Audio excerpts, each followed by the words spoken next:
नमस्ते बच्चों, मेरा नाम है doctor Vaibhav Awasthi and we are back with our amazing subject it is biology. आज के बायोलॉजी क्लास में हम बात करने वाले हैं बहुत ही अमेजिंग टॉपिक की।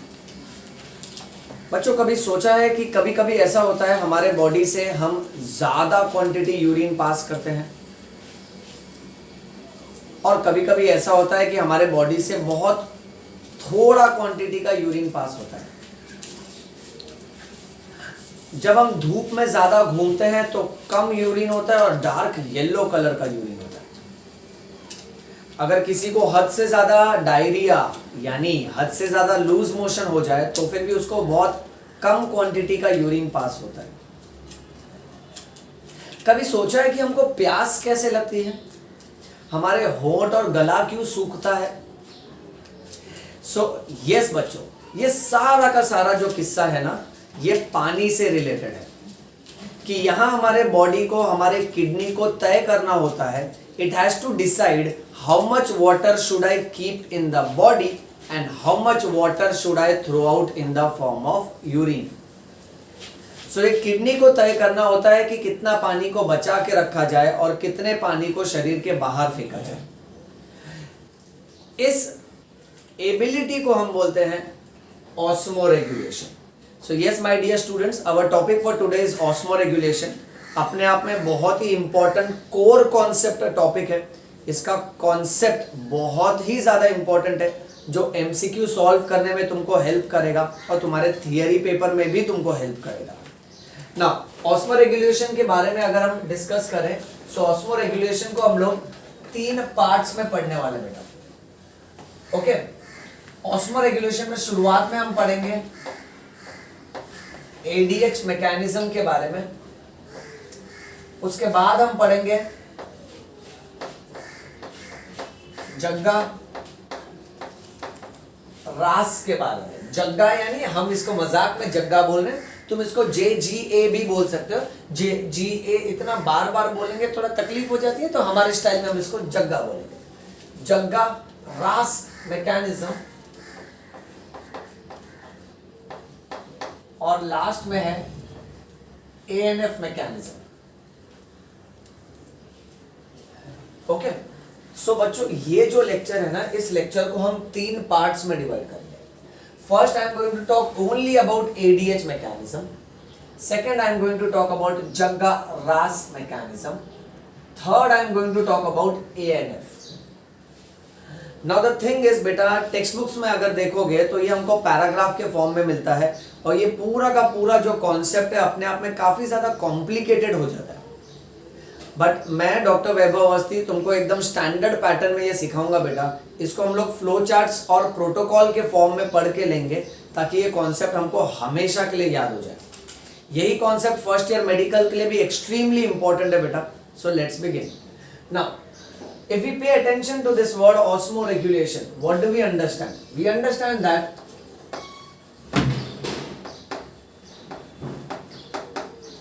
osmo का meaning is water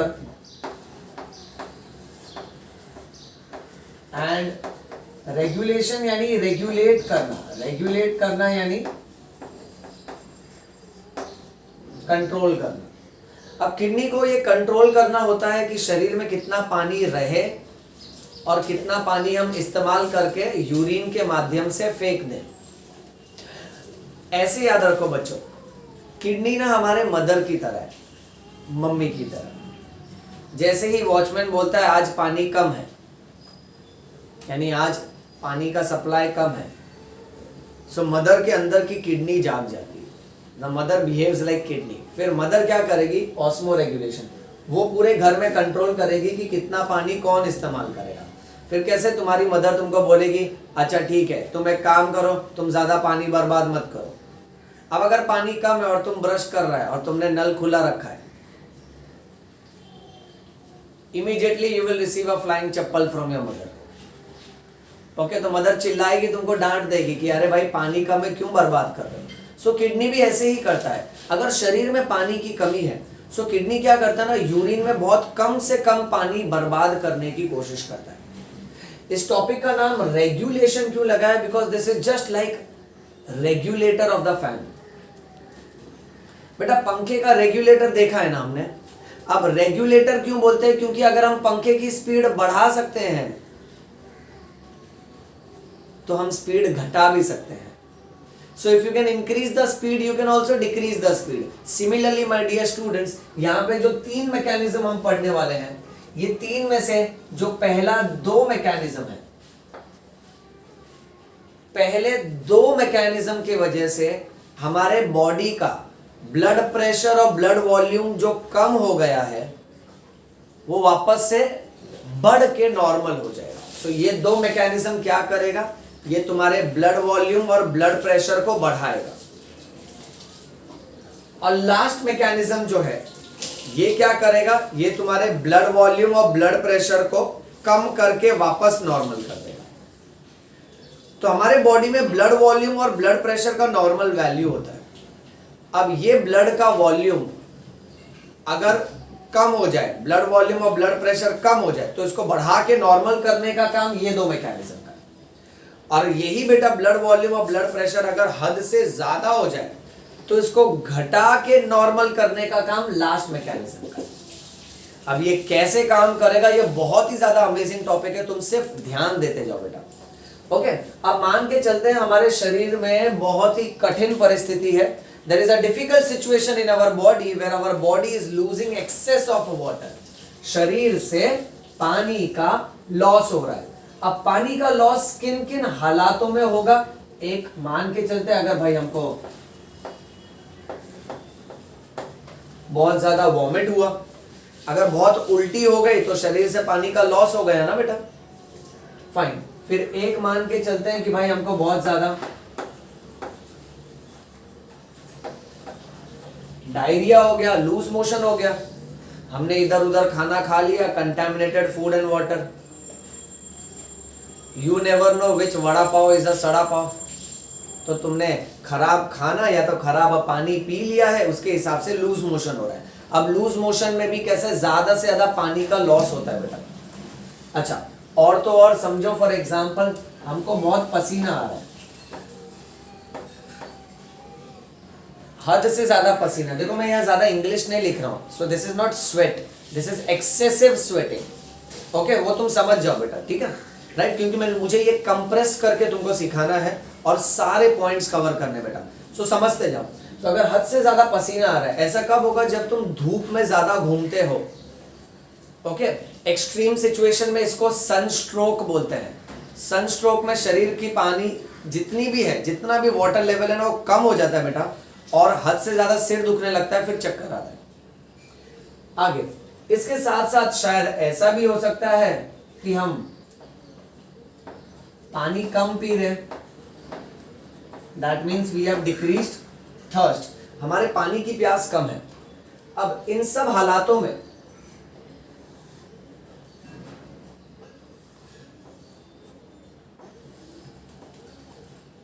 because of all these situations, what is our body experiencing? Our body experiences dehydration.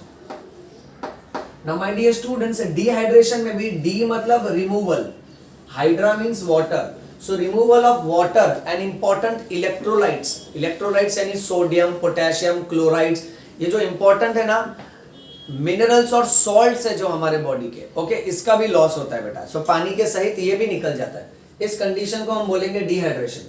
सो ऐसा सिचुएशन है जहां बॉडी डिहाइड्रेशन में, या तो फिर बहुत ज्यादा ब्लीडिंग हुआ है, ब्लीडिंग को हम लोग बोलेंगे हेमोरेज। अब हेमोरेज यानी ब्लीडिंग, और ब्लड तो सबसे इंपॉर्टेंट फ्लूइड है। अब 5 लीटर ब्लड है हमारे शरीर में। एक आम तौर पे एक एवरेज अडल्ट ह्यूमन बीइंग में बेटा you will find 5 litres of blood. अब समझो रोड ट्रैफिक एक्सीडेंट हो गया किसी का, सो 5 लीटर में से समझो 1 लीटर ब्लड बह गया, सो अब शरीर में सिर्फ 4 लीटर ब्लड बचा। अब शरीर में या तो खून कम हो गया या तो पानी कम हो गया, सो इसके वजह से अल्टीमेटली क्या होता है? तो इसके वजह से हमारे बॉडी का ब्लड वॉल्यूम डिक्रीजेस एंड बेटा even blood pressure decreases.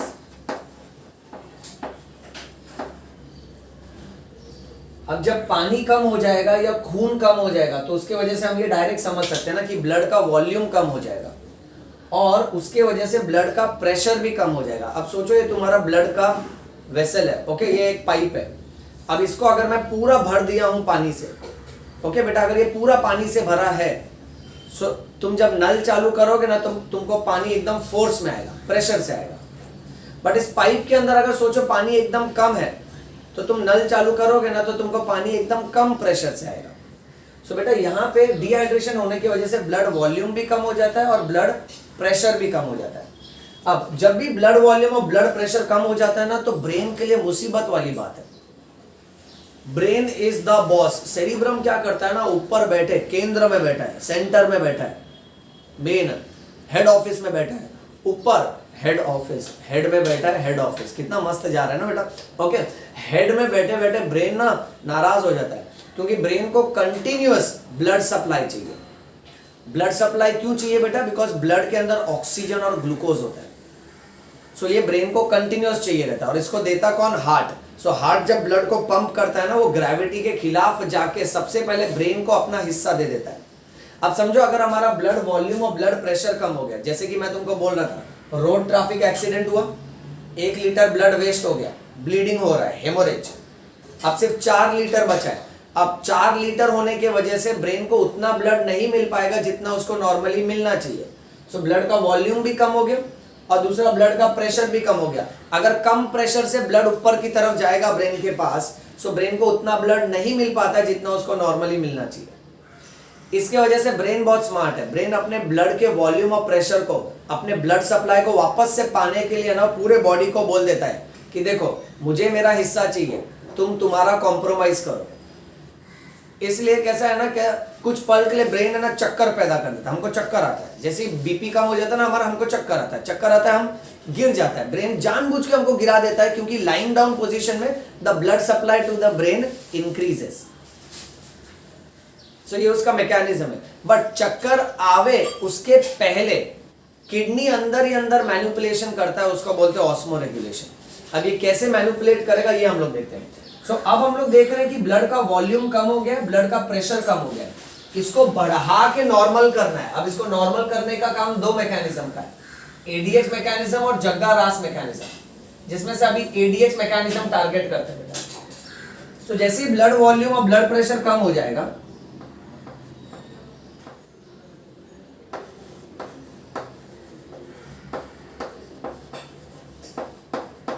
Osmo receptors नाम के सेल जो कि हाइपोथैलेमस में है,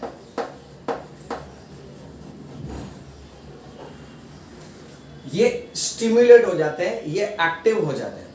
osmo means water, receptor means to receive. Okay, so ये जो ऑस्मो रिसेप्टर्स होते हैं ना, ये हमारे गले के ब्लड वेसल्स के अंदर होते हैं। ओके, और इन ब्लड वेसल्स के अंदर ये खास तरह के ऐसे सेल्स होते हैं।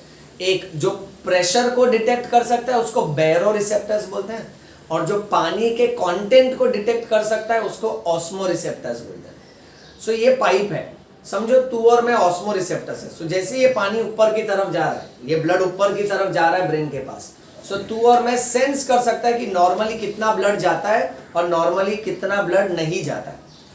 सो अब समझो अगर पानी की कमी है, ब्लड का वॉल्यूम और प्रेशर कम हो गया, सो ऑस्मो रिसेप्टर्स क्या करते हैं, तुरंत सेंस कर लेते हैं और हाइपोथैलेमस को मैसेज भेज देते हैं। और हाइपोथैलेमस को बोलते हैं कि देख भाई, ब्लड वॉल्यूम भी कम है और ब्लड प्रेशर भी कम है, और अगर इस बारे में कुछ नहीं किया तो बॉस नाराज हो जाएगा। Who is the boss? Brain is the boss, cerebrum. So hypothalamus कैसा है ना, हाइपोथैलेमस ये कोशिश करता है कि हम इसको जल्द से जल्द नॉर्मल कर दें। सो इसके वजह से नेक्स्ट, अब हाइपोथैलेमस क्या करेगा ना, हाइपोथैलेमस उसके अंदर जो काम कर रहा है ना उसको संदेश भेजता है। अब हाइपोथैलेमस के अंदर कौन काम कर रहा है? उसके अंदर काम कर रहा है posterior pituitary gland. Posterior pituitary gland is also called as neurohypophysis. Posterior pituitary gland is also called as neurohypophysis. Okay, so hypothalamus posterior pituitary gland पे भड़क जाता है, उसको बोलता है मैंने तेरे को क्यों रखा है असिस्टेंट के तौर पे, तेरा काम है ना पानी की देखरेख करना, शरीर में पानी कब बढ़ रहा है कब कम हो रहा है ये सब संभालना।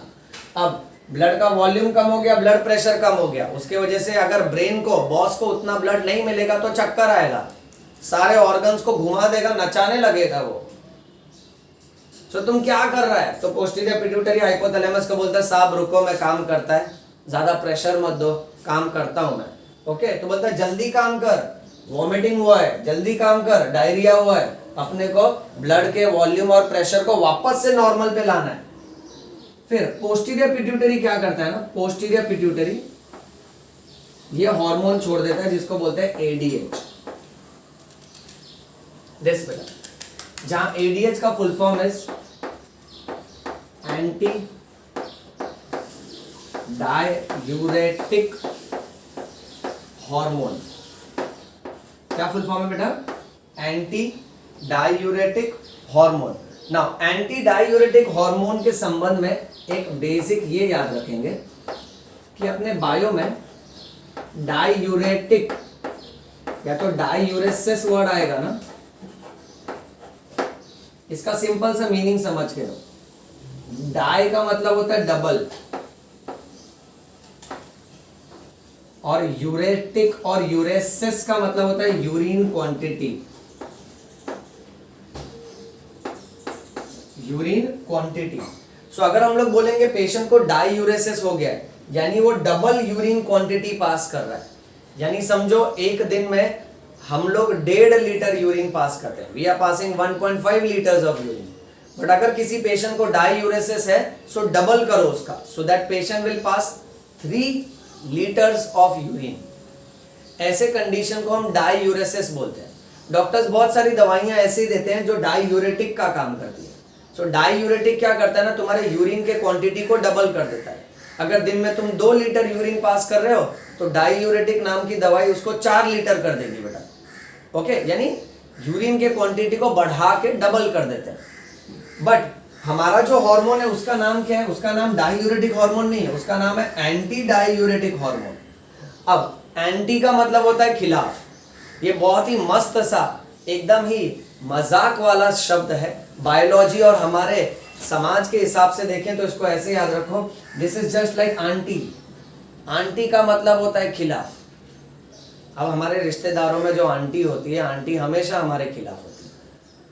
साल भर चेहरा दिखाएंगे नहीं, साल भर तुमको फोन करेंगे नहीं, पर जब 10वीं या 12वीं का रिजल्ट आ जाए तो बच्चों तुम जानते हो, तब रिश्तेदार का फोन आता है, तब आंटी का फोन आता है तुम्हारी मम्मी को, हाँ भाभी आपके बच्चे को कितना % आया? मम्मी बोलती है मेरे बच्चे को 86.23% आया। सो आंटी तो हमेशा खिलाफ बोलेगी ना, अगेंस्ट। तो बोलती है बस 86.23, मेरे बच्चे को 86.24 आया। एंड वी आर लाइक हैं, इतने के लिए भी खिलाफ होता है। ओके, इस पे there is one more fantastic concept. What happens is, जब ब्लड ग्रुप सिखाऊंगा ना उसमें एक बहुत ही मजाक वाला कॉन्सेप्ट है। आंटी इतनी खिलाफ होती है ना कि आंटी हमेशा तुमको क्रिटिसाइज करती हैं, तुम्हारे खिलाफ बोलती हैं। जब तुम और तुम्हारा कजिन भाई ओके साथ में ब्लड चेक कराने जाता है, ब्लड ग्रुप चेक कराने जाता है, शाम को रिपोर्ट आता है, आंटी घर पे आ जाती है। आंटी घर पे आके बोलती है भाभी भाभी तुम्हारे बच्चे का ब्लड ग्रुप क्या आया? मम्मी बोलती है मेरे बच्चे का ब्लड ग्रुप आया बी पॉजिटिव। बोलती है बस बी पॉजिटिव, मेरे बच्चे को आया ए पॉजिटिव। ये देखो ये होता है दिमाग। अब ये ब्लड ग्रुप है बी पॉजिटिव ए पॉजिटिव, इनको लगता है ये भी ग्रेड्स हैं स्कूल के, इसमें भी खिलाफ बोल रहे। Okay fine, so anyway let's come back, let's remember it like this. So anti मतलब खिलाफ। अब डाईयूरेसिस यानी double urine, so anti means against, यानी ये हार्मोन ऐसा है ना जो डबल यूरिन के खिलाफ है। यानी यूरिन में ज्यादा पानी नहीं जाना चाहिए, पानी को खींच लो ताकि यूरिन कम हो जाए, और वो खींचा हुआ पानी शरीर को दे दो, और शरीर को अगर दे दोगे तो उसका ब्लड वॉल्यूम और ब्लड प्रेशर वापस से नॉर्मल हो जाएगा। तो शरीर में जहां ब्लड वॉल्यूम और ब्लड प्रेशर कम हो गया है, अब शरीर जानता है कि कम पानी में ही अपने को गुजारा करना है, तो यूरिन में ज्यादा डबल वाटर मत जाने दो, उसमें से थोड़ा पानी खींच लो, शरीर को दे दो, और यूरिन में मिनिमम से मिनिमम पानी जाने देना है, ज्यादा पानी बर्बाद नहीं करना। अब ये एडीएच कैसे काम करेगा, लेट्स सी बेटा। सो पोस्टीरियर पिट्यूटरी एडीएच नाम का हार्मोन छोड़ देता है। ओके, ये एडीएच हार्मोन, अब हार्मोन है तो कहां जाएगा बेटा, ultimately they are released into the blood. ठीक है, अब ब्लड से वो कहां जाएगा, ये देखो बेटा,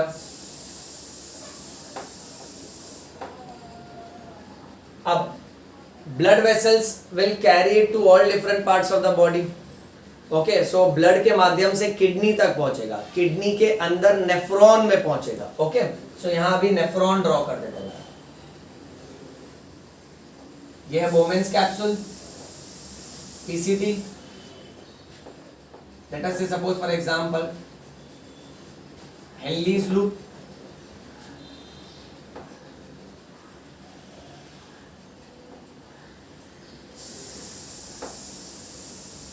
डीसीटी और कलेक्टिंग डक्ट।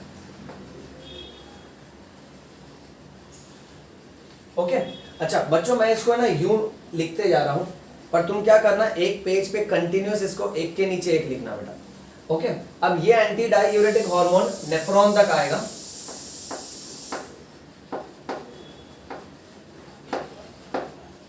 और नेफ्रॉन के दो हिस्सों में से एक तो है डीसीटी और दूसरा है सीटी। डीसीटी यानी ये डिस्टल कॉन्वोल्यूटेड ट्यूब्यूल एंड सीटी यानी ये कलेक्टिंग ट्यूब्यूल। सो ये हार्मोन यहां आता है और क्या करता है, डीसीटी के पास से पानी निकाल लेता है बाहर। मैं वाटर लिख देता हूं W,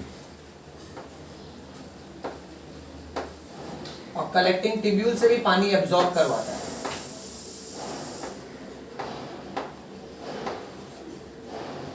सो ये हार्मोन जैसे ही नेफ्रॉन के पास है ना, ये नेफ्रॉन, सो नेफ्रॉन के पास आता है, बोलता है नेफ्रॉन को कि देख शरीर में पानी कम है।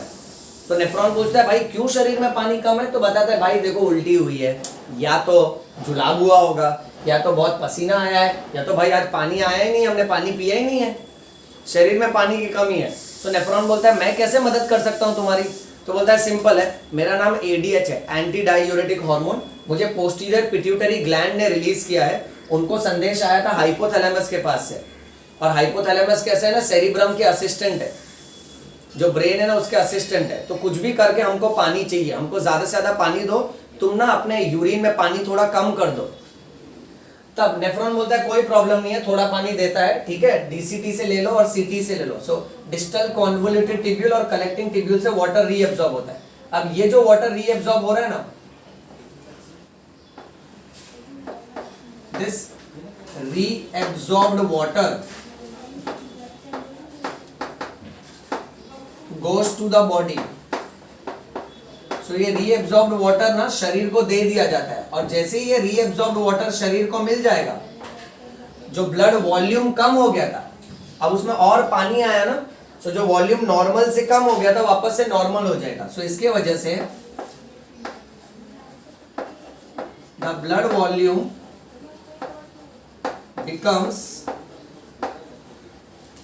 नॉर्मल, तो ब्लड वॉल्यूम नॉर्मल हो जाएगा।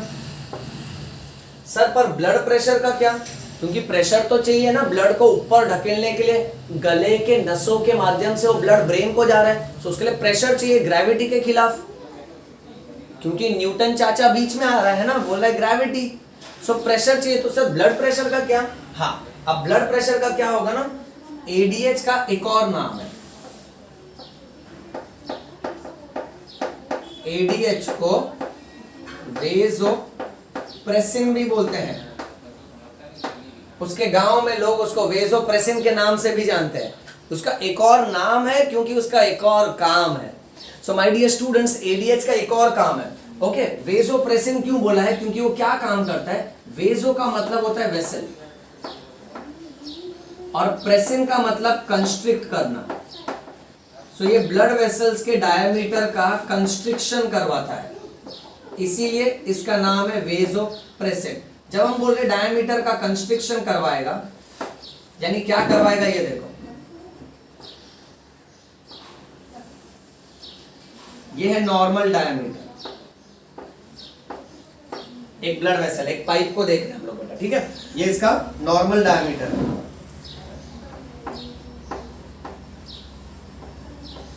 अब इसको इसने ये कर दिया, ये देखो,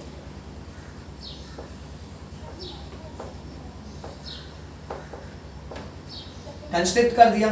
अब स्कूल लेवल का कॉन्सेप्ट है pressure is equal to force upon area, pressure is equal to force upon area. So pressure and area are inversely proportional. जब इसने कंस्ट्रिक्ट करवा दिया तो एरिया कम हो गया, और अंदर का जब एरिया कम हो जाएगा, when area decreases pressure increases. So जैसे ही एरिया कम हो जाएगा तो इसके वजह से ब्लड प्रेशर बढ़ जाएगा बेटा। सो वेसल का कंस्ट्रिक्शन कराने की वजह से ब्लड प्रेशर बढ़ जाएगा और बढ़ बढ़ के वो नॉर्मल हो जाएगा। सो यहां इसके वजह से the blood pressure becomes normal, blood pressure normal हो जाता है। अब देखो किस तरह से एडीएच ने घटे हुए ब्लड वॉल्यूम को और घटे हुए ब्लड प्रेशर को बढ़ा के वापस से नॉर्मल कर दिया। अब बच्चों यहाँ सीखने वाली बात ये है, कमाल की सीखने वाली बात ये है कि ये सब करने में जब किडनी से इतना पानी खींच लिया गया, सो आने वाले यूरिन में, अब वो पानी अगर नहीं खींचते तो यूरिन में आता है तो यूरिन का क्वांटिटी ज्यादा होता, यानी डबल क्वांटिटी होता है यूरिन का, डाईयूरेसिस। बट ये हार्मोन तो एंटी डाईयूरेटिक है ना, इसने पानी खींच लिया, डाईयूरेसिस होने नहीं दिया, डाईयूरेसिस के खिलाफ है। ओके, इसीलिए यूरिन में कैसा हो गया ना, ये यूरिन जो पेशेंट पास करेगा ना, ये होगी हाइपरटोनिक यूरिन। हाइपरटोनिक यूरिन क्यों? क्योंकि इतना पानी खींच लेने की वजह से यूरिन में जो वाटर था, यूरिन का वाटर क्वांटिटी कम हो गया, और यूरिन का वाटर क्वांटिटी कम होने की वजह से तुम डार्क येलो यूरिन पास करोगे। डार्क येलो यूरिन यानी हाईली कॉन्सेंट्रेटेड यूरिन, हाई यानी हाइपर, कॉन्सेंट्रेटेड यानी टोनिक। अब कचरा तो उतना ही था, अब कचरे को घोलने के लिए पानी बहुत सारा था, बट इतने सारे पानी में से थोड़ा पानी खींच लिया गया और शरीर को दे दिया गया।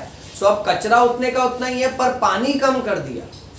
इसके वजह से कैसा है, यूरिन डार्क येलो कलर का आता है। ये समझा बेटा? ओके, अब एक पॉइंट इससे ये याद रखो कि सर हमको दिन में कितना पानी पीना चाहिए। कुछ लोग बोलते हैं 2 लीटर पानी पीना चाहिए, कुछ लोग बोलते हैं 3 लीटर, कुछ लोग बोलते हैं 4 लीटर, कुछ बोलते हैं नहीं पीना चाहिए, मुझे प्यास ही नहीं लगती, मुझे नहीं पीना है, जाओ। अच्छा, अब तुमको ये याद रखना है कि पानी का क्वांटिटी, ओके, इसको नंबर के हिसाब से ज्यादा मत देखिए आप। 6 ग्लास पीना चाहिए, 7 ग्लास पीना चाहिए, 8 ग्लास, छोटा ग्लास पीऊं, बड़ा ग्लास पीऊं, मीडियम ग्लास पीऊं, सब बहुत कंफ्यूजन है मुझे। सो एक सिंपल सा पॉइंट ये याद रखना, तुझे उतना पानी पीना चाहिए जितना तेरे यूरिन को क्लियर ट्रांसपेरेंट कर सके। My dear students, what I want you to know is कि whenever you see that you pass a dark yellow urine, जब भी तुम गौर करो कि तुमको एकदम डार्क येलो यूरिन हुआ है ना, इमीडिएटली जाके 1 ग्लास पानी पियो। क्योंकि डार्क येलो यूरिन इस बात का प्रमाण है, इस बात की निशानी है कि किडनी को पानी कम पड़ रहा है और वो कम पानी में ज्यादा कचरा घोल रहा है, इसलिए डार्क येलो कलर आया। वही किडनी को अगर ज्यादा से ज्यादा पानी मिलेगा तो डार्क येलो से light yellow, light yellow, lighter yellow, lightest yellow, clear transparent urine. So clear transparent urine pass करना चाहिए, इतना हमको पानी पीना है। और एक कॉन्सेप्ट की बात यहाँ ये जोड़ लेने का, इसलिए किसी को समझो सीवियर डायरिया हुआ, हम हमारे हॉस्पिटल सेटअप में देखते हैं, I treat so many patients of diarrhoea. When we have been working in hospitals we have seen that diarrhoea में समझो 10 से 12 बार लूज मोशन हुआ, पूरा का पूरा पानी निकल गया शरीर से। अब शरीर से पानी निकल गया तो ब्लड वॉल्यूम और ब्लड प्रेशर एकदम कम हो गया। इसके वजह से कैसा है ना, ब्रेन को उतना ब्लड नहीं मिल पाता है, इसलिए सीवियर डायरिया होने की वजह से, डिहाइड्रेशन होने की वजह से चक्कर आता है। बट वो चक्कर आने से पहले किडनी क्या कोशिश करता है कि सीवियर डायरिया वाला पेशेंट क्या नोटिस करेगा, वो ये नोटिस करेगा कि उसको डार्क येलो यूरिन हो रहा है। क्यों? क्योंकि किडनी क्या करता है, अपना पानी दे देता है, बॉडी को बोलता है ये पानी रखो तुम, मैं कम में थोड़ा गुजारा कर लेता हूं कुछ समय के लिए, इसलिए सीवियर डायरिया में डार्क येलो यूरिन आता है। सीवियर डायरिया में, डायरिया के पेशेंट में जब भी हम डॉक्टर्स एग्जामिन करते हैं ना, तो हम 2 चीजों का खास ध्यान रखते हैं। एक, उससे हम पूछते हैं कि यूरिन का कलर क्या है। अगर पेशेंट बोलता है कि यूरिन तो साफ आ रहा है, एकदम क्लियर ट्रांसपेरेंट, यानी उसका हाइड्रेशन अच्छा है। दूसरा, हम पेशेंट के होंठ को और उसके जीभ को देखते हैं। जब डॉक्टर बोलते हैं ना जीभ दिखाओ, ऐसे हम चिढ़ा देते हैं फिर डॉक्टर को, राइट। अच्छा, अब जब भी वो जीभ देखता है ना तो देखता है कि हमारी जीभ मॉइस्ट है कि नहीं, क्योंकि अगर हमारी जीभ ड्राई है that means body severe dehydration में। सो डायरिया होने की वजह से बॉडी डिहाइड्रेशन में होता है, यानी पानी की कमी है। अब किडनी से तो पानी खींच लिया, इसके साथ साथ बॉडी और क्या करता है ना, सलाइवरी ग्लैंड से भी पानी खींच लेता है। सलाइवरी ग्लैंड से पानी खींच लेने की वजह से हमारा होंठ, हमारी जीभ और हमारा गला सूखने लगता है और हमको प्यास का एहसास होता है। ये सब हाइपोथैलेमस कंट्रोल करता है। भूख, hunger, thirst, okay, water level, everything is controlled by hypothalamus. अच्छा, यहाँ कहानी रुकती नहीं है, और तो और ब्रेन को जो पानी चाहिए, ब्लड सप्लाई चाहिए, तो बॉडी क्या करता है ना, फिंगर्स और लेग्स से सारा ब्लड सप्लाई ले लेता है। बोलता है तुमको अभी फिलहाल के लिए ब्लड नहीं मिलेगा, क्योंकि शरीर में पानी की कमी है, जिसके हिसाब से ब्लड वॉल्यूम, ब्लड प्रेशर कम हो गया। और वहां से ब्लड लेके सेंट्रल ऑर्गन्स को देता है, जो जो मेन ऑर्गन है, हार्ट है, लंग्स है, किडनी है, ओके, लीवर है, ब्रेन है, इनको मिलता है। इसीलिए सीवियर डिहाइड्रेशन में जब बहुत ज्यादा उल्टी होगी, बहुत ज्यादा लूज मोशन होगा, तो हमारे हाथ पैर ठंडे पड़ जाते हैं। ये बात समझ में आई बेटा? Okay fine. अब एक लास्ट पॉइंट ये याद रखना कि इस पूरे मैकेनिज्म में एक एमसीक्यू आएगा कि अगर किसी को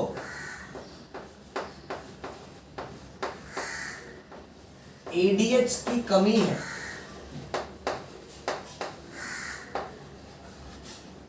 तो उसको बीमारी होगा जिसको बोलेंगे diabetes insipidus. Diabetes insipidus, okay. Diabetes insipidus special type का डायबिटीज है। हमने नॉर्मल जो डायबिटीज पढ़ा है ना, डायबिटीज मेलाइटस है, और डायबिटीज मेलाइटस में पेशेंट को इंसुलिन की कमी होती है। म से मेलाइटस, म से मीठा। डायबिटीज मेलाइटस वो वाला डायबिटीज है जहां पेशेंट को मीठा खाने के लिए डॉक्टर मना कर। बट डायबिटीज इंसिपिडस में ऐसा नहीं होता। डायबिटीज इंसिपिडस का मीठे से कोई लेना देना नहीं है। डायबिटीज इंसिपिडस में पेशेंट के बॉडी में एडीएच की कमी रहती है, और इस एडीएच की कमी के हिसाब से मेन पेशेंट को होता है पॉलीयूरिया। पॉलीयूरिया, पॉली मीन्स बहुत सारा, यूरिया मीन्स यूरिन, यानी उसको बहुत ज्यादा यूरिन होता है। और जाहिर सी बात है, क्यों यूरिन होगा? क्योंकि एडीएच की कमी है। अब एडीएच क्या कर रहा था? पानी खींच रहा था ना डीसीटी और सीटी से। पर अगर एडीएच नहीं रहेगा तो ये पानी नहीं खींचा जाएगा, तो ये पानी डीसीटी और सीटी में रहेगा, और सीटी में रहेगा यानी फिर कलेक्टिंग ट्यूब्यूल से जब निकलेगा तो यूरिन का क्वांटिटी ज्यादा होगा। सो पेशेंट बार बार ज्यादा क्वांटिटी का यूरिन पास करता है, दैट इज पॉलीयूरिया। उसके साथ साथ पेशेंट को होता है पॉलीडिप्सिया। इतना यूरिन करने की वजह से उसको प्यास लगती है। Increased thirst is called as polydipsia, and some of the patients also have polyphagia। polyphagia यानी उसको भूख भी बहुत ज्यादा लगती है। डायबिटीज के तीन मेन लक्षण, ट्रायो ऑफ डायबिटीज। ट्रायो क्यों बोला? क्योंकि तीन लक्षण है, पॉलीयूरिया, पॉलीडिप्सिया, पॉलीफेजिया। तू समझा बेटा आज के योयो बायो क्लास का amazing concept? Polyuria, polydipsia, polyphagia. Polyuria means excess urination, polydipsia means excess thirst, and polyphagia means excessive hunger. और डायबिटीज इंसिपिडस नाम याद रखना, जो एडीएच की कमी की वजह से होती है। ओके, चलो इसका स्क्रीनशॉट ले लो बेटा।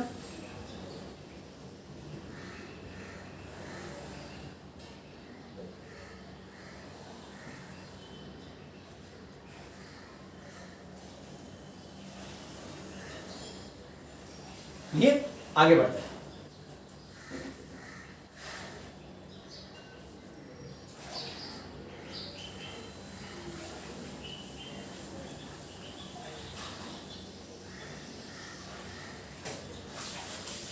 अब आगे के पार्ट के लिए पूरा नहीं रब करेंगे, क्योंकि आधा पार्ट काम में आ जाएगा बेटा।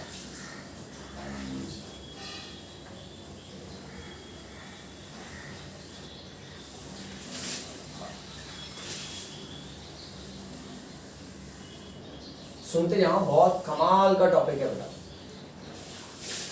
मैं इसको अच्छे से क्लीन कर देता हूं ताकि तुमको एक एक अक्षर साफ नजर आए बेटा।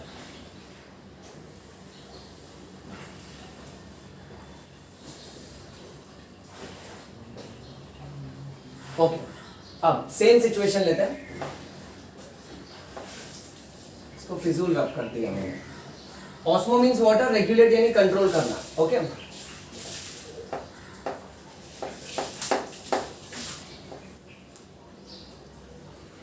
सब कुछ सेम है। अब डिहाइड्रेशन चल रहा है, ब्लड वॉल्यूम, ब्लड प्रेशर कम हो गया, ऑस्मो रिसेप्टर्स हाइपोथैलेमस के उत्तेजित हो गए हैं, तो उन्होंने एडीएच की मदद तो लिया, पर हाइपोथैलेमस बहुत स्मार्ट है। हाइपोथैलेमस मालूम है कि अगर थोड़ा भी गड़बड़ हुआ और हमने ये ब्लड वॉल्यूम, ब्लड प्रेशर को वापस नॉर्मल नहीं लाया, तो जो सेरिब्रम है, ओके, जो मेन ब्रेन है, the thinking part of the brain, वो उसको बहुत चिल्लाएगा, बहुत डांटेगा। इसलिए हाइपोथैलेमस ना एक और मैकेनिज्म चालू कर देता है, ओके, जिसको बोलते हैं जग्गा रास मैकेनिज्म। इसके मदद से वो वापस से ब्लड वॉल्यूम और ब्लड प्रेशर को नॉर्मल लाने की कोशिश करता है। एडीएच की मदद से तो उसने लाया ही, बट वो दूसरा मैकेनिज्म भी एक्टिवेट करता है। अब ये मैकेनिज्म को हम बोलेंगे जग्गा रास मैकेनिज्म। इसको ऐसे याद रखो, जग्गा एक डाकू का नाम है। जग्गा ने क्या रचा रखा है? जग्गा ने रास रचा रखा है। ओके, अब ये जग्गा क्या होता है वो देखो। So osmoreceptors of hypothalamus excite हो जाते हैं और फिर वो जग्गा को एक्टिवेट करते हैं। अब जग्गा का फुल फॉर्म है जक्स्टा ग्लोमेरुलर अपैरेटस।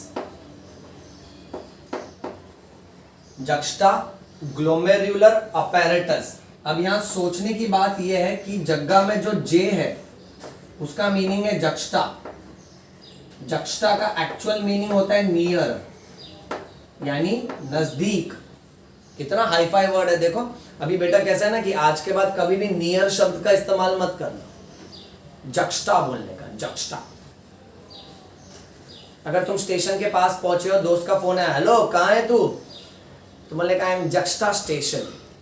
दोस्त भी अरे ये कौन सा नया स्टेशन है, तो बोलने का अरे बायो रिवाइज कर रहा हूं मैं, अवस्थी सर ने कहा है, ओके, मैं जक्स्टा स्टेशन हूं। Juxta means near, I am near the station, उधर ही आ रहा हूं, तू रुक 2 मिनट। ओके, घबराने का नहीं, बायो पढ़ते रहने का। Fine, then you can say to some people, okay, और टू योर सब्जेक्ट, जैसे अवस्थी सर बोलता है biology is juxta to his heart, यानी दिल के बहुत करीब है। सो जक्स्टा मीन्स नियर बेटा। Okay, my students are also juxta, my students are also दिल के करीब, एक्सट्रीमली इंपॉर्टेंट बेटा। अब जक्स्टा ग्लोमेरुलर अपैरेटस कैसा होता है, यानी एक ऐसा नेफ्रॉन है जिसका कोई ना कोई टुकड़ा ग्लोमेरुलस के नजदीक आ जाएगा, नियर द ग्लोमेरुलस। अब सर आप क्या कहना चाहते हो? मैं ये कह रहा हूं कि देख, नॉर्मली लेट्स से ये ग्लोमेरुलस है, ये Bowman's capsule, PCT, Henle's loop, DCT और लास्ट में कलेक्टिंग ट्यूब्यूल। ऐसा नॉर्मल वाला नेफ्रॉन हमने देखा। अब जक्स्टा ग्लोमेरुलर अपैरेटस में तुम सिर्फ इतना सोचो, ये जो बोमेन्स कैप्सूल का मुंह which is facing this side ना, इसको खाली हम लोग घुमा देते हैं बेटा। ओके, इस तरह से घुमाएंगे कि ग्लोमेरुलस ना डीसीटी के नजदीक आ जाना चाहिए। तो देखो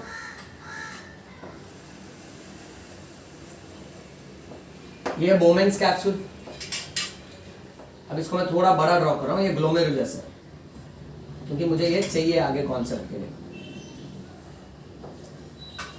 ओके, ये ग्लोमेरुलस, पीसीटी,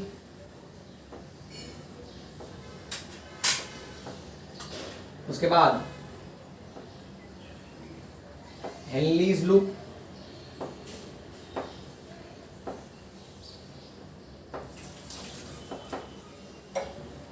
देखा बेटा, बहुत बहुत इंपॉर्टेंट टॉपिक आ रहा है। ओके, हेनलीज लूप के बाद में डीसीटी और कलेक्टिंग ट्यूब्यूल।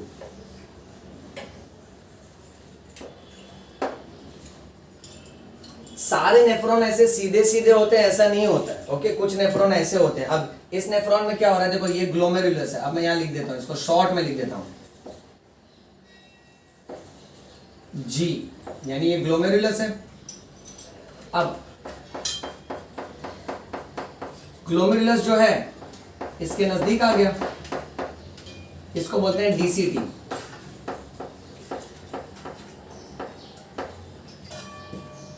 इस तरह के अपैरेटस को बोलेंगे जक्स्टा ग्लोमेरुलर अपैरेटस। अब ध्यान से सुनो, इस ग्लोमेरुलस के अंदर जो सेल है उसको बोलेंगे एक्स्ट्रा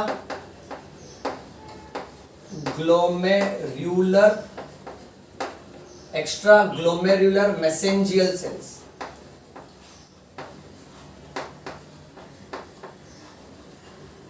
इसका और एक नाम है लैसिस सेल। इसका और एक नाम है पॉल्किसंस cell.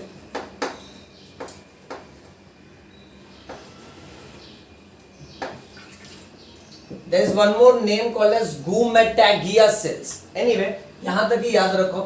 Okay, that should be more than enough. Extra glomerular mesangial cells, also called as Lassis cells और Polkison cells. ये कहां पर है? ये यहां पर है, ग्लोमेरुलस के अंदर.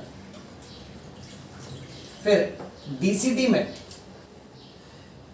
DCT के जो सेल्स है ना, ये वाले, इसको हम लोग बोलेंगे मैक्यूला डेंसा। अच्छा, ये सारे सेल्स किसके अंदर है? मैं शॉर्ट में लिख रहा हूं, जी, यानी ग्लोमेरुलस के अंदर है, प्लस मैक्यूला डेंसा के सेल्स, मैक्यूला डेंसा, जो कि किसके अंदर है? डीसीटी के अंदर है।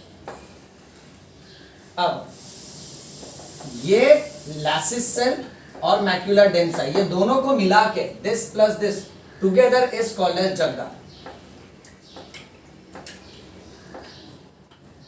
यानी जक्स्टा ग्लोमेरुलर अपैरेटस। सो ये एक्स्ट्रा ग्लोमेरुलर मैसेंजियल सेल्स, जिसका दूसरा नाम lacis cell, also called as polkissen cell, ये और ये मैक्यूला डेंसा, इसको साथ में मिलाकर बोलने का जग्गा। अब ये जो जक्स्टा ग्लोमेरुलर अपैरेटस है, इसका नाम जक्स्टा ग्लोमेरुलर क्यों रखा? क्योंकि डीसीटी है वो ग्लोमेरुलस के नजदीक आ गया ना, वरना नॉर्मली देखो यहां है डीसीटी और ग्लोमेरुलस उससे कितना दूर है बेटा। ओके, बहुत मस्त कमाल का कॉन्सेप्ट है, याद रखना बेटा। अक्सर लोगों को ये बहुत मुश्किल जाता है, बट एक एक वर्ड अगर याद रखोगे, ओके, बायो को कोर कॉन्सेप्ट्स के हिसाब से देखोगे ना, तो बायो विल बिकम बायोलॉजी। ठीक है, अब देखिए क्या होता है आगे। जक्स्टा ग्लोमेरुलर सेल क्या करेगा ना बेटा, जक्स्टा ग्लोमेरुलर सेल रेनिन नाम का हार्मोन छोड़ देगा। जैसे ही मैं रेनिन बोलता हूं ना, अक्सर मैं बच्चों को याद दिलाता हूं कि ऐसे ही ना, रेनिन नाम का एक एंजाइम है जो कि हमारे डाइजेस्टिव सिस्टम में आता है। वो जो रेनिन है ना, वो हमारे दूध में केसिन प्रोटीन को पैराकेसिन में कन्वर्ट कर देता है, which is curdling of milk. पेट में ना दूध का दही होता है, दूध का डाइजेशन होता है। सो उस रेनिन में ना डबल एन लगा है, स्पेलिंग देखो, और यहाँ पर ना सिंगल एन है। सो सिंगल एन वाला जो है ना, वो हार्मोन है, वो जक्स्टा ग्लोमेरुलर अपैरेटस से निकलता है। अब ये रेनिन क्या करेगा बेटा? रेनिन कन्वर्ट करता है एक केमिकल को जिसका नाम है एंजियोटेंसिनोजेन।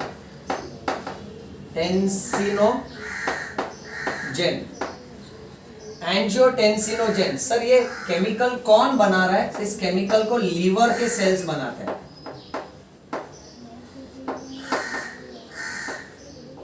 हिपैटोसाइट्स बनाते हैं इसको।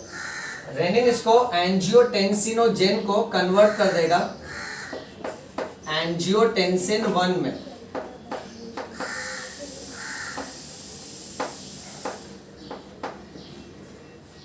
फिर बच्चा, ये जो एंजियोटेंसिन 1 है,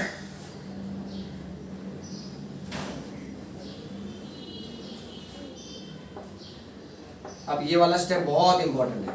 एंजियोटेंसिन 1 ये कन्वर्ट होगा एंजियोटेंसिन 2 में।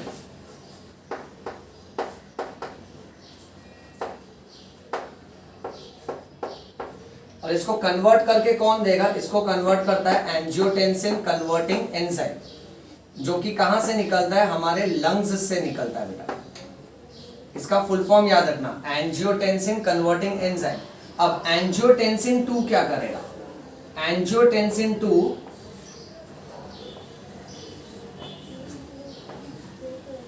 किडनी के ऊपर एक ग्लैंड है जिसको हम बोलते हैं adrenal gland. Adrenal gland is also called as a suprarenal gland.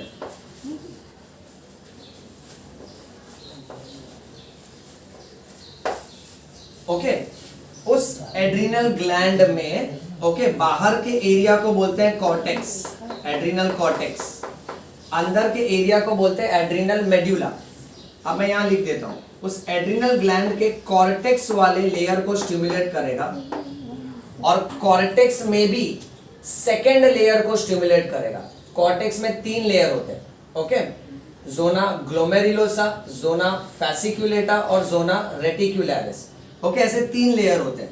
अब उसमें से है ना वो उसके लेयर को स्टिमुलेट करता है बेटा।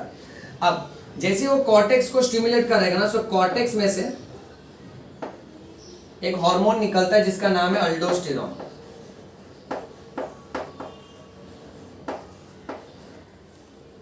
ओके, अल्डोस्टेरॉन अपने आप में मिनरलोकॉर्टिकॉइड है।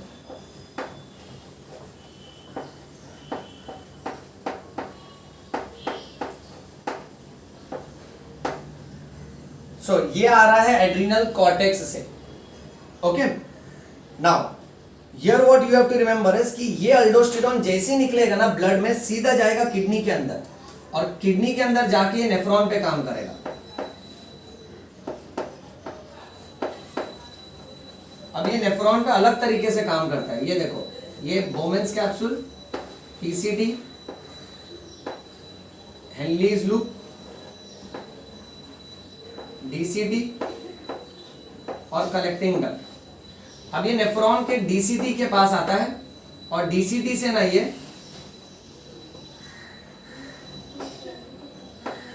सोडियम खींचना चालू करता है। इसको हम लोग बोलते हैं सोडियम रीएब्जॉर्प्शन। सोडियम के पीछे पीछे ना बेटा पानी भी आ जाता है, बिकॉज कैसा है ना, salts will always pull water. तो ये क्या करता है ना, डिस्टल कॉन्वोल्यूटेड ट्यूब्यूल से ज्यादा सोडियम खींचता है और सोडियम के चक्कर में पीछे पीछे पानी भी आता है और ये पानी फिर किसको दे दिया जाता है, बॉडी को। इसके वजह से अब इस पूरे फ्लो चार्ट में इसके वजह से जो ब्लड वॉल्यूम कम हो गया था, जैसे ये पानी बॉडी को दे दिया जाता है तो इसके वजह से the blood volume becomes normal once again. और सर ब्लड प्रेशर का क्या, सिंपल, अल्डोस्टेरॉन का एक और काम है। अल्डोस्टेरॉन ना, इसके अलावा ये सेम अल्डोस्टेरॉन, शॉर्ट में लिख रहा हूं बेटा, यहाँ पे टू फुल फॉर्म में लिखना, ये सेम अल्डोस्टेरॉन ब्लड वेसल के डायमीटर को छोटा करता है। ये देखो बेटा, सो जो नॉर्मल डायमीटर देखो इतना बड़ा है, उसको छोटा कर दिया। इसके वजह से हमारा ब्लड प्रेशर जो है वापस से नॉर्मल हो जाता है। अब इसके वजह से ब्लड प्रेशर बढ़ेगा तो स्टार्टिंग में जो कम प्रेशर था ना वापस से नॉर्मल हो जाएगा। सो अल्टीमेटली देखो, ब्लड वॉल्यूम भी नॉर्मल हो गया और ब्लड प्रेशर भी नॉर्मल हो गया। अच्छा, इतना पानी जब डीसीटी से चले जाएगा तो आने वाला जो यूरिन है वो यूरिन कैसा होगा, वो यूरिन होगा हाइपरटोनिक। आने वाला urine will be hypertonic. Hypertonic यानी डार्क येलो कलर का होगा बेटा। ओके, ये याद रखना है। अच्छा, अब यहाँ एक और बात सीखने लायक ये है कि अल्डोस्टेरॉन ने क्या किया, सोडियम रीएब्जॉर्प्शन किया। एडीएच क्या कर रहा था, एडीएच डायरेक्टली पानी खींच रहा था। अल्डोस्टेरॉन का स्टाइल अलग है, उसको है ना मिनरलोकॉर्टिकॉइड बोलते हैं। जो एड्रिनल कॉर्टेक्स से निकलता है वहां पर 3 लेयर है। ओके, वो 3 लेयर में से है ना इट कम्स आउट और मिनरलोकॉर्टिकॉइड ये मिनरल्स खींचता है, यानी सोडियम खींचता है। सोडियम के पीछे पीछे पानी आता है और सोडियम के पीछे पीछे जब पानी आएगा, आप समझो ये ब्लड वेसल है, ये पाइप है, इस पाइप में ना ऑलरेडी वॉल्यूम कम है, ठीक है। अब जो पानी खींचा है वो पानी आके ब्लड में ही मिक्स होगा तो वॉल्यूम बढ़ जाएगा और वॉल्यूम बढ़ जाने के हिसाब से प्रेशर भी बढ़ता है और तो और ये ब्लड वेसल के डायमीटर को भी छोटा करता है। लास्ट पॉइंट ये याद रखो, इसीलिए हाई ब्लड प्रेशर वाले पेशेंट को नमक नहीं खाना चाहिए। अगर वो नमक खाता है, ठीक है, तो उसके बॉडी में ऑलरेडी बहुत नमक रहेगा और ये जो नमक आजू बाजू में है ना बॉडी में, वो क्या करेगा, किडनी से और पानी खींचेगा, क्योंकि सोल्यूट पुल्स सॉल्वेंट, सोल्यूट हमेशा पानी को खींचता है। ओके, और इसके वजह से इनका ब्लड प्रेशर बढ़ेगा। हाई ब्लड प्रेशर वाले पेशेंट को नमक नहीं खाना चाहिए। ये बात समझ में आई बेटा? ओके, सो ये है पूरा का पूरा अल्डोस्टेरॉन का मैकेनिज्म। अब इसको ना जग्गा रास क्यों बोला है, क्योंकि ये निकलता है जक्स्टाग्लोमेरुलर अपैरेटस से और जक्स्टाग्लोमेरुलर अपैरेटस मेन क्या छोड़ता है, रेनिन। रेनिन एंजियोटेंसिन 1 को कन्वर्ट करता है एंजियोटेंसिन 2 में, और एंजियोटेंसिन 2 से मेन कौन निकलता है? अल्डोस्टेरॉन। सो इसका फुल फॉर्म है जग्गा रास, renin angiotensin aldosterone system. I repeat, renin angiotensin aldosterone system, इसलिए इसको बोल के रखा है जग्गा रास मैकेनिज्म। यहाँ मेन बात ये याद रखना, हाई ब्लड प्रेशर वाले पेशेंट को नमक नहीं खाना होता है, क्योंकि नमक के पीछे पीछे वाटर का रीएब्जॉर्प्शन होता है। ये क्लियर है? अच्छा, एक और छोटा सा पॉइंट ये भी याद रखो कि अल्डोस्टेरॉन जो है ना, अल्डोस्टेरॉन एमसीक्यू में मेन क्या खींच रहा है? सोडियम। ओके, चलो इसका स्क्रीनशॉट लो बेटा।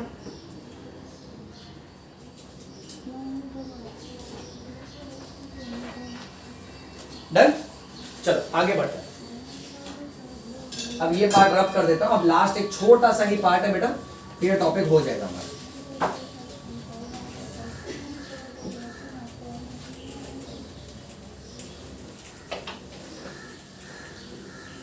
आप समझो कि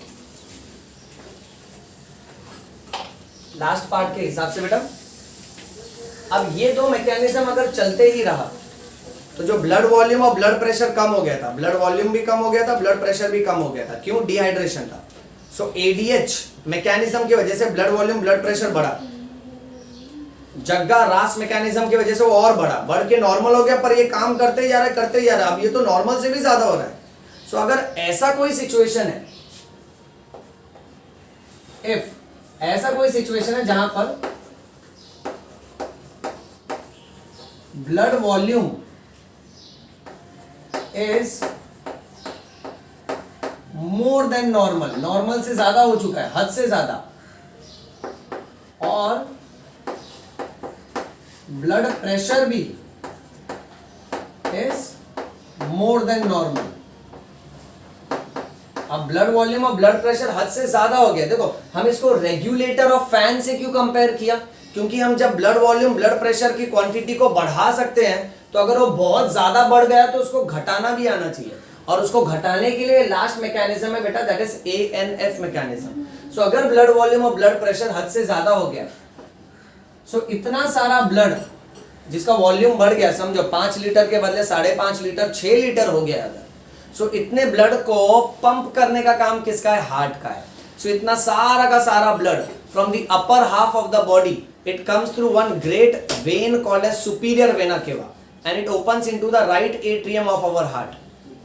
वैसे blood from the lower part of the body comes through inferior vena cava and it opens into the right atrium of the heart. So इतना ज़्यादा blood volume और blood pressure रहेगा तो मेन लोड किस पे आएगा? हार्ट पे आएगा। अब हार्ट का जो राइट एट्रियम है, तो समझो for example this is human heart which is divided into 4 chambers. This is left atrium, left ventricle, right ventricle, right atrium. Heart का वर्किंग सर्कुलेशन चैप्टर में डिस्कस किया जाएगा बेटा, ओके। बट यहां पर मेन ये समझ लो कि राइट एट्रियम में ब्लड आता है ऊपर से फ्रॉम सुपीरियर वेना केवा, बॉडी के निचले हिस्से से आएगा फ्रॉम इंफीरियर वेना केवा। और अगर हद से ज्यादा ब्लड आ रहा है, ब्लड वॉल्यूम बहुत ज्यादा है और बहुत प्रेशर से आ रहा है, तो राइट एट्रियम फूल जाता है और राइट एट्रियम बोलता है अरे इतना सारा ब्लड, इतना सारा दबाव, इतना वर्कलोड, इतने दबाव में कौन काम करेगा। सो अब राइट एट्रियम क्या करता है ना, राइट एट्रियम चिढ़ जाता है। सो राइट एट्रियम तुरंत एक केमिकल भेज देता है बॉडी में जिसका नाम है एएनएफ। लोग इसको एएनपी भी बोलते हैं, कुछ लोग इसको एएनएच भी बोलते हैं। इसका फुल फॉर्म है एट्रियल नाइट्री यूरेटिक। ए और एन मतलब एट्रियल नाइट्री यूरेटिक। अब अगर एफ बोला है ना तो you can call it as atrial natriuretic factor. P बोला है तो बेटा you can call it as atrial natriuretic peptide, और H बोला है तो you can call it as atrial natriuretic hormone. अब जैसा कि इसका नाम है, इसका नाम एट्रियल क्यों रखा बेटा? क्योंकि ये कहां से निकल रहा है? Right atrium of the heart से निकल रहा है। नेट्री क्यों रखा? क्योंकि केमिस्ट्री में एक नाम है नेट्रियम, और नेट्रियम किसका नाम है? नेट्रियम सोडियम का नाम है। उसको हम सिंबल देते हैं Na+। और यूरेटिक क्यों बोल रहा है? क्योंकि यूरेटिक यानी यूरिन। तो अब इसका काम क्या है? ये राइट एट्रियम से निकलेगा और ये हार्मोन क्या करेगा? सारे सोडियम को उठा के यूरिन में डाल देगा। So let's see, suppose for example ये बोमेंस कैप्सूल, बेटा ये PCD, there goes the Henle's loop, DCD and the collecting tubule.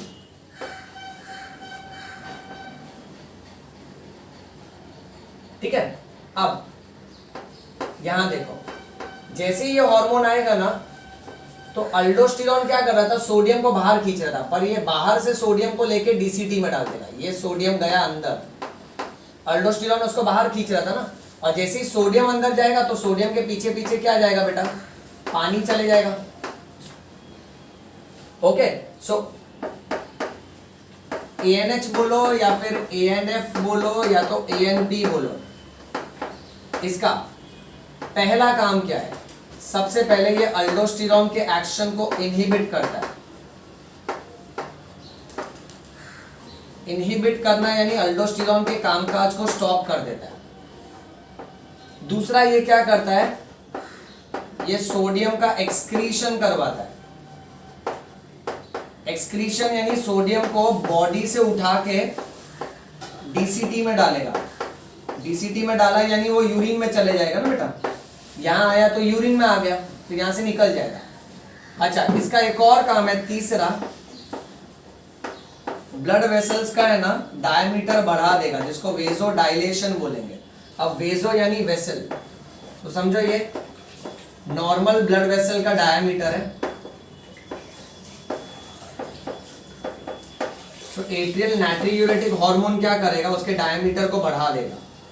अब जब डायमीटर बढ़ जाएगा, pressure is equal to force upon area. Diameter बढ़ रहा है तो एरिया बढ़ेगा, एरिया बढ़ने की वजह से प्रेशर कम होगा। सो इसके वजह से जो ब्लड प्रेशर है ना वो कम हो जाएगा, ब्लड प्रेशर डिक्रीजेस और कम हो के नॉर्मल पे आ जाएगा।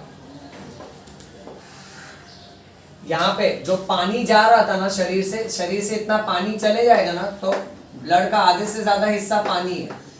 सो इतना पानी चले जाने की वजह से ब्लड वॉल्यूम डिक्रीजेस और कम हो के वो ब्लड वॉल्यूम क्या हो जाएगा बेटा? नॉर्मल हो जाएगा।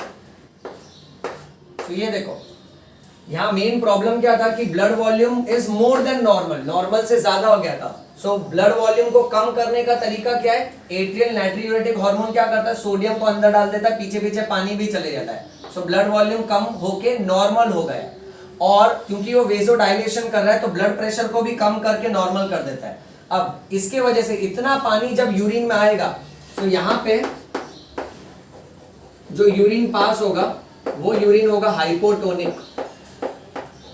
हाइपोटोनिक यानी एकदम लाइट येलो कलर का, क्योंकि hypo means less and tonic means concentrated. This is less concentrated urine, क्योंकि इस यूरिन में पानी ज्यादा है, शरीर से पानी लेके यूरिन में फेंका गया। ये समझा बेटा? चलो इसका स्क्रीनशॉट ले लो।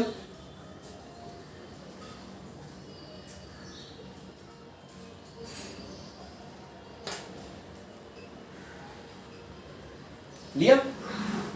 ऑलराइट बच्चों, सो ये था हमारा आज का लेक्चर जहां हमने ऑस्मो रेगुलेशन की बात की है।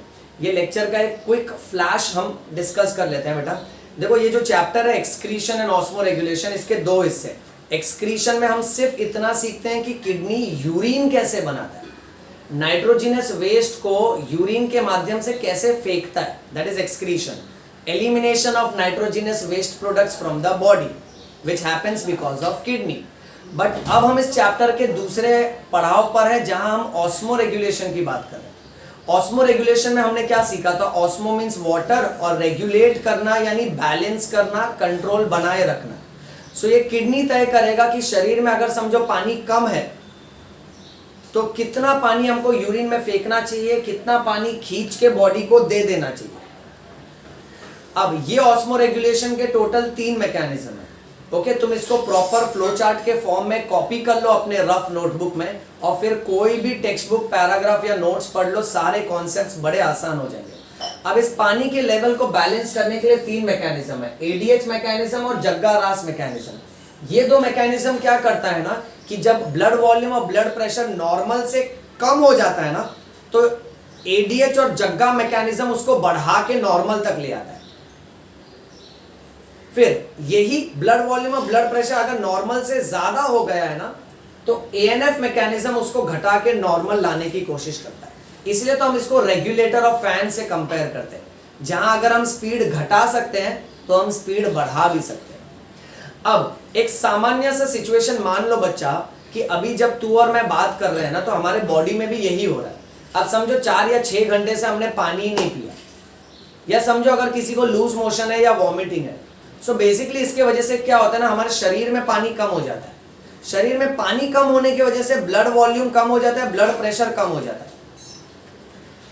अब ब्लड वॉल्यूम और ब्लड प्रेशर कम होने की वजह से शरीर ये जानता है कि कम ब्लड और कम प्रेशर वाला ब्लड कैसे पंप करेंगे ऊपर बॉस के पास। बॉस तो नाराज हो जाएगा, सो ब्रेन नाराज हो जाएगा, और ब्रेन नाराज हो जाएगा तो चक्कर आएगा, अंधेरा छा जाएगा, सारे ऑर्गन्स काम नहीं कर पाएंगे। इसीलिए फिर किडनी है ना, ये जिम्मेदारी लेता है कि मैं कम पानी में भी गुजारा करके देगा। मेरे पास यूरिन में मैं जितना पानी बर्बाद कर रहा है ना, उसमें से थोड़ा पानी बॉडी को दे देगा, बॉडी वो पानी ब्लड में डालेगा, जिसकी वजह से ब्लड वॉल्यूम और ब्लड प्रेशर बढ़ जाना चाहिए और ब्रेन खुश रहना चाहिए। So let's come back. जैसे डिहाइड्रेशन या तो हेमोरेज होगा ना, तो हमारा ब्लड वॉल्यूम ब्लड प्रेशर कम हो जाता है। इसके वजह से ऑस्मो रिसेप्टर्स चिंता में आ जाते हैं कि ये तो मेरा काम है वाटर के लेवल को चेक करना। बोलते हैं अरे यार आज पानी कम है करके, ब्लड वॉल्यूम कम है, ब्लड प्रेशर भी कम है, ब्रेन भड़क जाएगा। तो वो हाइपोथैलेमस को बोलते हैं कि साहब कुछ करो नहीं तो बड़ा साहब भड़क जाएगा। बड़ा साहब यानी सेरिब्रम बेटा। सो हाइपोथैलेमस तुरंत पोस्टीरियर पिट्यूटरी को डांटता है, बोलता है ए पिट्यूटरी, तेरे को मैं मास्टर एंडोक्राइन ग्लैंड बनाया, राइट? तेरा पोस्टीरियर हिस्सा है न्यूरो हाइपोफाइसिस, जो पीछे का डिपार्टमेंट है, वो पानी का डिपार्टमेंट है ना, क्या कर रहा है तू? तो पिट्यूटरी बोलता है हाइपोथैलेमस साहब तुम रुको, मैं करता है। फिर पिट्यूटरी क्या करता है, एडीएच को डांटता है। एडीएच को बोलता है तू क्या काम कर रहा है, जा नीचे संभाल सब कुछ। ADH is antidiuretic hormone. So ये हार्मोन जैसी ब्लड में जाता है, ब्लड से वो आता है किडनी में, किडनी से वो अल्टीमेटली जाएगा अंदर नेफ्रॉन के पास, नेफ्रॉन के डीसीटी से वो पानी खींचता है। डीसीटी बोलता है नहीं मेरे को चाहिए पानी, मेरे को घोलने का है कचरा, तभी तो यूरिन बनेगा। तो बोलता है भाई शरीर में प्रॉब्लम है, ब्रेन को अल्टीमेटली तकलीफ हो रहा है।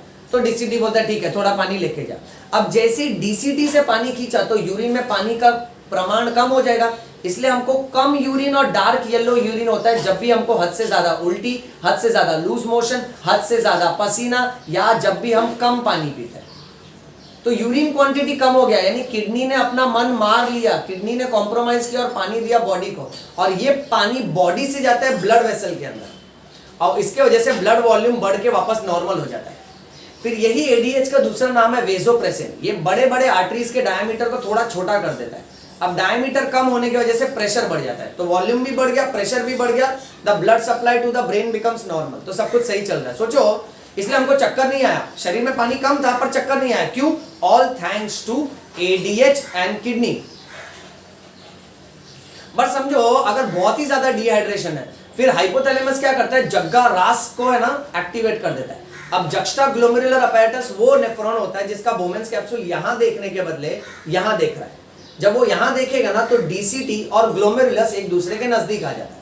ग्लोमेरुलस के सेल्स को हम lacis cell, extraglomerular mesangial cell, polkissen cell बोल सकते हैं, और डीसीटी के सेल को हम लोग बोलते हैं मैक्यूला डेंसा। इन दोनों को मिलाकर हम बोलते हैं जक्स्टा ग्लोमेरुलर अपैरेटस। यहां से एक हार्मोन निकलता है जिसका नाम है रेनिन। रेनिन क्या करता है, एंजियोटेंसिनोजन जो लीवर में बन रहा है, सोचो लीवर का एक केमिकल है एंजियोटेंसिनोजन, उसको एक्टिवेट करके एंजियोटेंसिन 1 में कन्वर्ट करता है। एंजियोटेंसिन 1 कन्वर्ट होता है एंजियोटेंसिन 2 में।